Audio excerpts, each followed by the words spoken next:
Hi, gang. Thanks for, first of all, trusting us with your home. I want to give you a quick market update and some trends that we're seeing and some things to offer you for your homes as we come into the slow season. And I know what you're thinking, well, things are already slow at your home. And you're right. What we are seeing is we're seeing somewhere in the neighborhood of about a third, uh, a reduction of a third on the ADRs. So your ADRs, your annual daily rate. So this is the number that's coming in, whether it's $100 a night, $200 a night.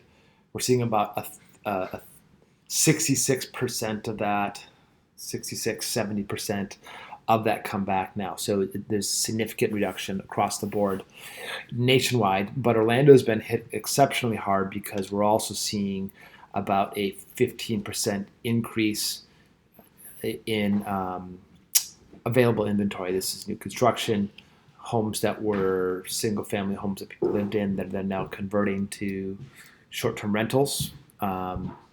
So the inventory going up is driving down the ADR, but also what we're seeing, and this is from like my research, the forums, stuff like that's. You probably all saw the Wall Street Journal article that came out that talked about Disney's dead and there's nobody at Disney right now.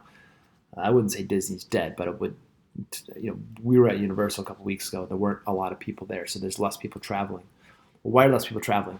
Again, largely anecdotal here, but we've got the return of the cruise industry. So people weren't cruising for a long, long time, and now they're cruising. So they're spending their money on cruises and staying in cabins, oceanside views, and all that stuff instead of. There's Christine in the background.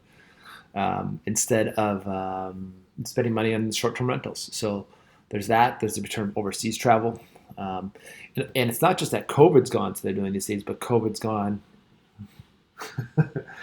COVID's gone, and like you don't have to be vaccinated, so anybody can travel now, anybody can cruise now, and that's having a material effect on the industry. Port Canaveral is now the busiest hub for cruising in the country. So what this means is now we can capture some of these people, the people that are coming and cruising, they're staying for shorter periods of time.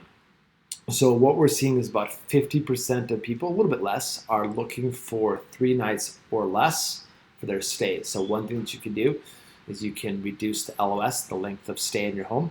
If you're interested in this, let us know, because the houses, the people, the homeowners who we've spoken to lightly about this, who've reduced their length of stay, we're seeing really positive results with that. So that's one thing.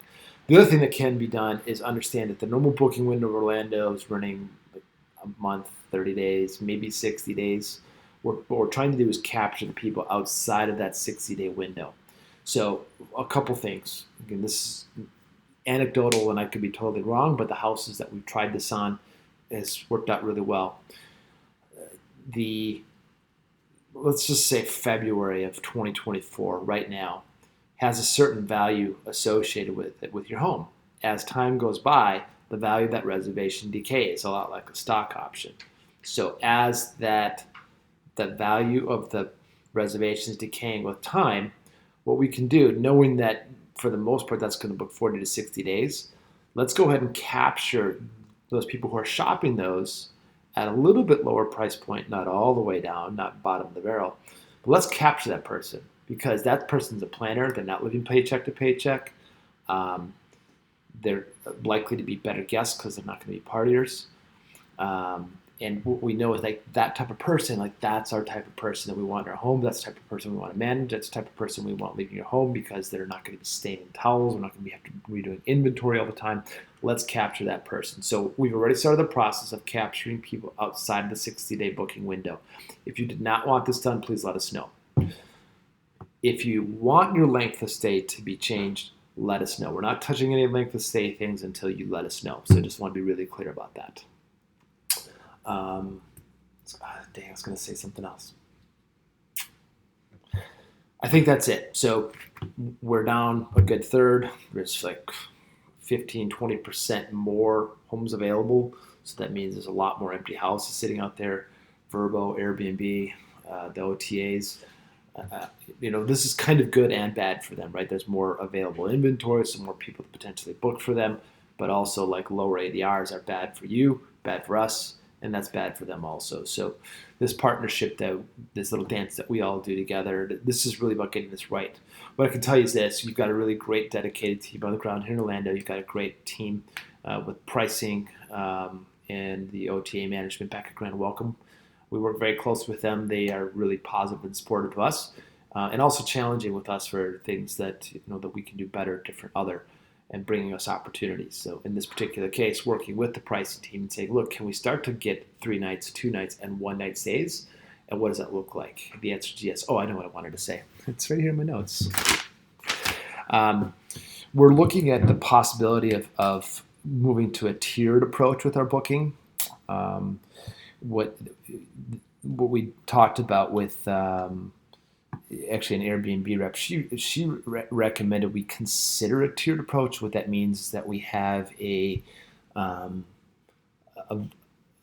house that can book out at $100 per night, and it is refundable, or they can pay a little bit less. I'm not sure what that percentage is, but if we book it a little bit less, it's then non-refundable. So as we're capturing some of these people outside of the normal booking window, yes, there's going to be more cancellations. Now, we do have we have a 30-day strict policy. So anybody who is under 30 days, they haven't canceled, they're stuck paying in full. They can cancel and get their cleaning fee back, but that's pretty much it. So I reached out to Carson, talked a little bit about can we do the tiered approach? So if there's something you're interested in, let me know about the tiered approach. I know if it was me, I would absolutely do that. And something that we've had people reach out to also is doing like a 10% discount for 30 plus days. I absolutely support that also. So I've reached out to the pricing team to see if we can implement some of those discounts to encourage some longer stays, some better guests. And so we have that in the works also. So look, good news, bad news. Good news, we're working hard for you. Bad news, there is performance in the market. There's less people traveling. There's less people staying. But let's try to get back to those people who are coming here. Those people who are hopping on that cruise, they're staying in Orlando 2-3 nights. Let's grab that person before they hop up to Cape Canaveral and they hop on their cruise. Or they're flying in, they're driving up Cape Canaveral, and then they're coming back for 2-3 days. Let's try to get some of these people. Those are the planners. Those are the good guests. Our goal is to capture those guests. So respond back. Let us know if this is helpful and if any changes you want us to make. We appreciate the trust in your homes, and we appreciate the partnership together.